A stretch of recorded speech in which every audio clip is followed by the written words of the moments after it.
Hello and welcome to Through the Book of Revelation with me, Chris Wickland. I hope you're all doing well, and today we are looking at chapter 12 and concluding chapter 12 in this third series on chapter 12. So this is part 3 of chapter 12. So today we're going to go from verses 7 right through to the end. So Revelation 12 verses 7 to 8. And there was war in heaven, Michael and his angels waging war with the dragon. The dragon and his angels waged war, and they were not strong enough, and there was no longer a place found for them in heaven.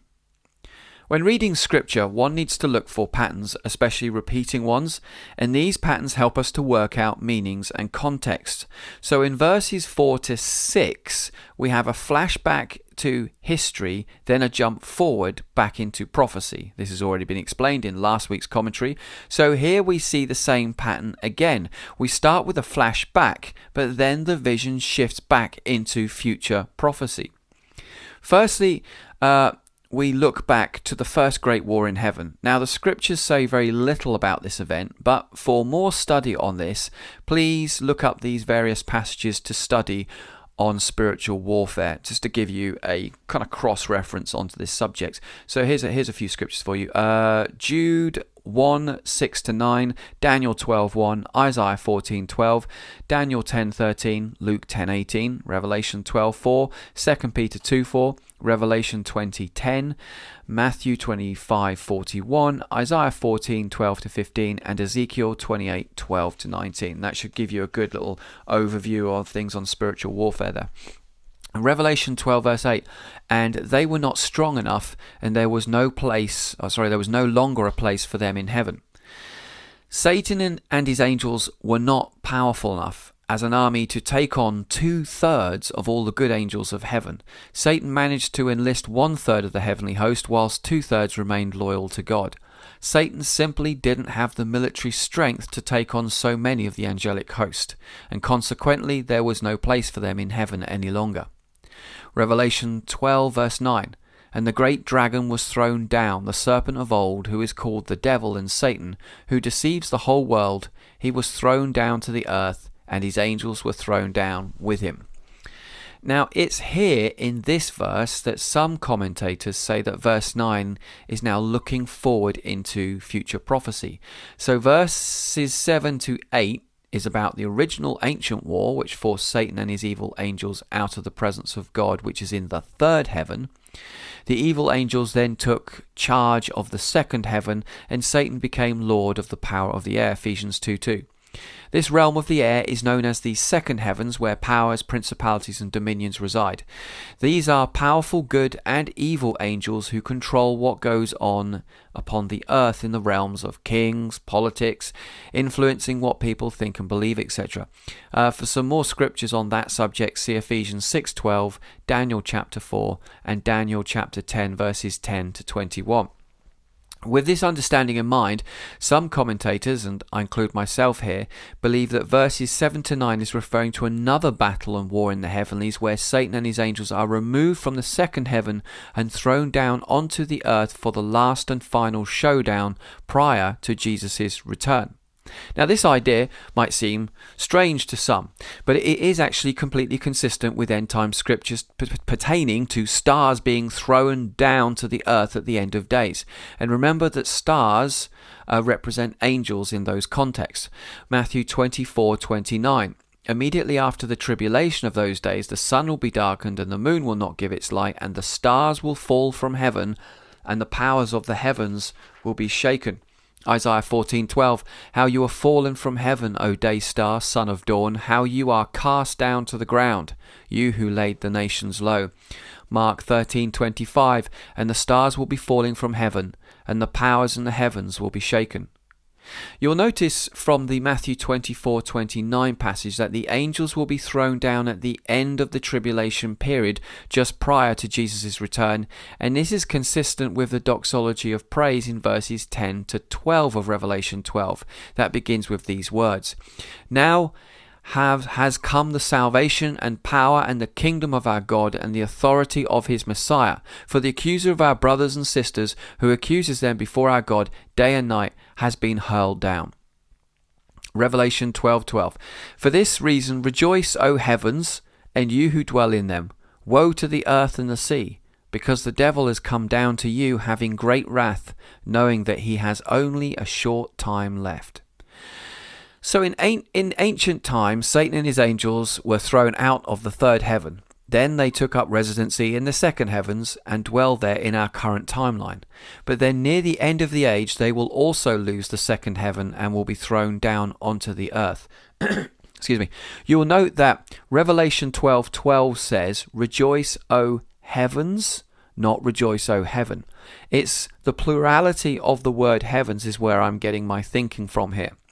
Now that Satan and his angels, the stars, have been shaken and thrown down onto the earth, he knows his time is now short, and like a caged wild animal, Satan is full of wrath, and thus a warning of great woe to the earth and the sea is given. Revelation 12:13. And when the dragon saw that he was thrown down to the earth, he persecuted the woman who gave birth to the male child. Now here the woman is now being represented as Israel the nation, and Satan now wants to destroy the Jewish nation. His hatred for her and the church knows no bounds. Satan wants to remove Israel first, and then the church from the face of the earth. All previous persecutions against Israel will pale in comparison to Satan's wrath against Israel at the end of days, as the scriptures clearly state. Matthew 24 verses 15 to 22. This is from the NASB. Therefore, when you see the abomination of desolation, which was spoken of through Daniel the prophet, standing in the holy place, let the reader understand, then those who are in Judea must flee to the mountains. Whoever is on the housetops must not go down to get the things out that are in their house. Whoever is in the field must not turn back to get his cloak. But woe to those who are pregnant and to those who are nursing babies in those days. But pray that your flight will not be in winter or on a Sabbath, for then there will be a great tribulation, such as has not occurred since the beginning of the world until now, nor ever will. Unless those days had been cut short, no life would have been saved. But for the sake of the elect, those days will be cut short. This whole passage is written to the Jewish people, which we can see clearly from several points. Verse 15, the prophecy of Daniel regarding the abomination of desolation in the holy place. The holy place is referring to the holy temple, which still needs to be rebuilt. This has been looked at in this commentary already. Verse 16, those who are in Judea must flee to the mountains. Again, Judea in Israel. Verse 20, pray that your escape will not be on a Sabbath. Well, that again is only relevant to the Jewish people. And this will be Satan's last attempt to do away with the Jewish people once and for all. He will want to torment, persecute, and try to destroy the Jewish people. Revelation 12:14, but the two wings of the great eagle were given to the woman, so that she could fly into the wilderness to her place, where she was nourished for a time, times, and half a time from the presence of the serpent.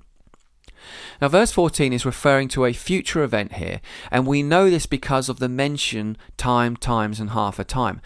Now no one knows for certain if this is referring to the first 3.5 years of the tribulation or the last 3.5 years of the tribulation, but the mention of the 3.5 years gives us a clear indication that Revelation chapter 12 is not a break from the narrative and the flow of the rest of the book of Revelation. Rather, it is a continuation of the overall theme, with a chapter devoted to a special revealing for the people of Israel in the days ahead.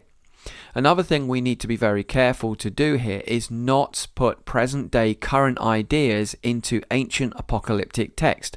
So, for example, many state that the great eagle that protects Israel from the devil is America. But there's absolutely nothing here to suggest this, and we need to be aware that when the Antichrist comes to power, the geopolitics of the world will be radically different from what they are now. We must always look to Scripture to find the answer to the identity of the great eagle, not use popularist ideas on end-time theology, often portrayed today, which is actually more often wrong than it is right.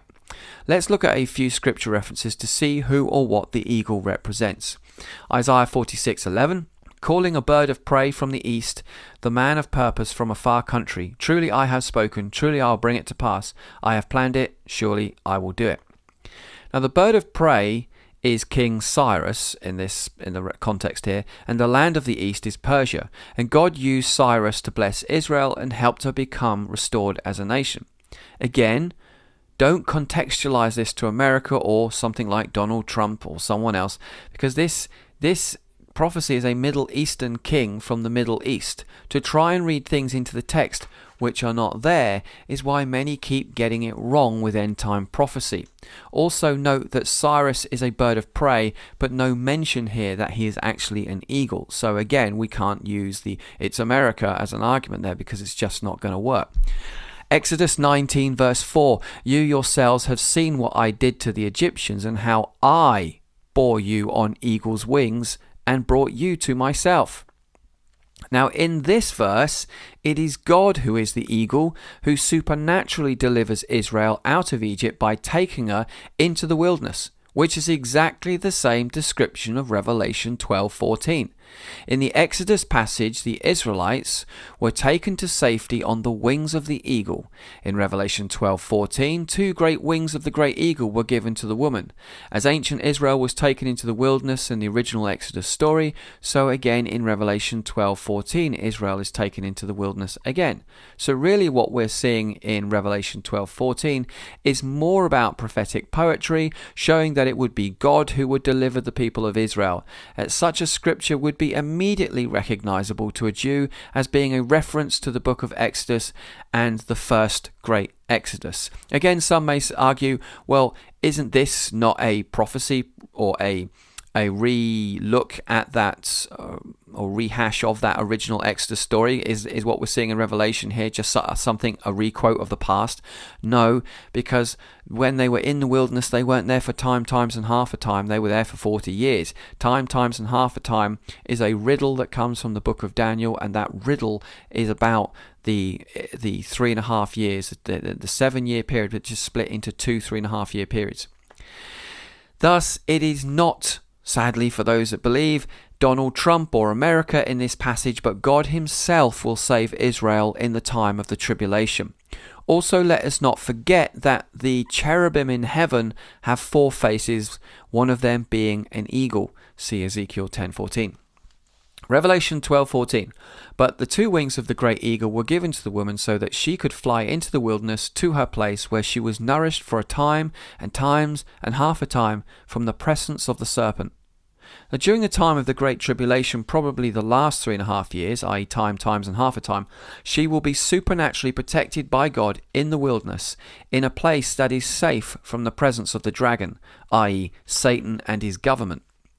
Revelation 12:15, "And the serpent poured water like a river out of his mouth after the woman, so that he might cause her to be swept away with the flood." Most commentators are not sure what this means, but I personally think this links in beautifully with Isaiah 59:19. "When the enemy shall come in like a flood, the Spirit of the Lord shall raise up a standard against him." This flood is likely a torrent of troubles, circumstances designed to destroy Israel through supernatural, political, financial, and military attacks against her. Revelation 12:16, "But the earth helped the woman, and the earth opened its mouth and drank up the river which the dragon poured out of its mouth." Some commentators state that this flood is likely a military campaign against Israel with an army similar in description to Ezekiel 38 and Joel chapter 1. And this would be the first foreshadowing of the Gog-Magog war, which happens after the millennial reign. For more on that, see Revelation 20 verses 7 to 10, because that's when it says the Gog-Magog war takes place after the 1,000 years are up of Christ's rule upon the earth. The earth opening up and swallowing the water may be referencing an enormous earthquake which devours Israel's enemies, which could be linked to Revelation 16:18 with the 7th bowl of wrath. Revelation 12:17. So the dragon, was enraged with the woman and went off to make war with the rest of her children who keep the commandments of God and hold to the testimony of Jesus. Now, after Satan's attacks against Israel fail, he then turns his attention to the children of the woman, i.e. the church, the Christians who hold the testimony of Jesus and live a holy life according to the commandments of God. This links into Daniel 7:25. He will speak against the Most High and oppress his holy people and try to change the set times and laws. The holy people will be delivered into his hands for a time, times, and half a time. And that concludes Revelation chapter 12. Hopefully that's been interesting for you. It's a really difficult chapter of scripture, chapter 12, because it's really rich in metaphors and similes, and so I think I've done the best that I can do on Revelation chapter 12, hence why it's only 3 episodes long and probably not 4 or 5 or 6. We could have gone there. But again, it's just we can only go on what information is available and what scriptures say. So I don't want to write too much or read too much into the text that may not be there, and I probably have done that already. So that's the best I think that I can do on that. So hopefully you've enjoyed that. Please listen to chapter 12 verses the parts 1, 2 and 3 again, because it would be good to really think it through, because I do think chapter 12 is quite a pivotal chapter, which then hinges us nicely into chapter 13. So maybe just take a bit of time to listen to those 3 episodes again a few times before you move into chapter 13. Well, nice chatting to you, and I'll see you again soon. So until then, God bless you all. Bye-bye.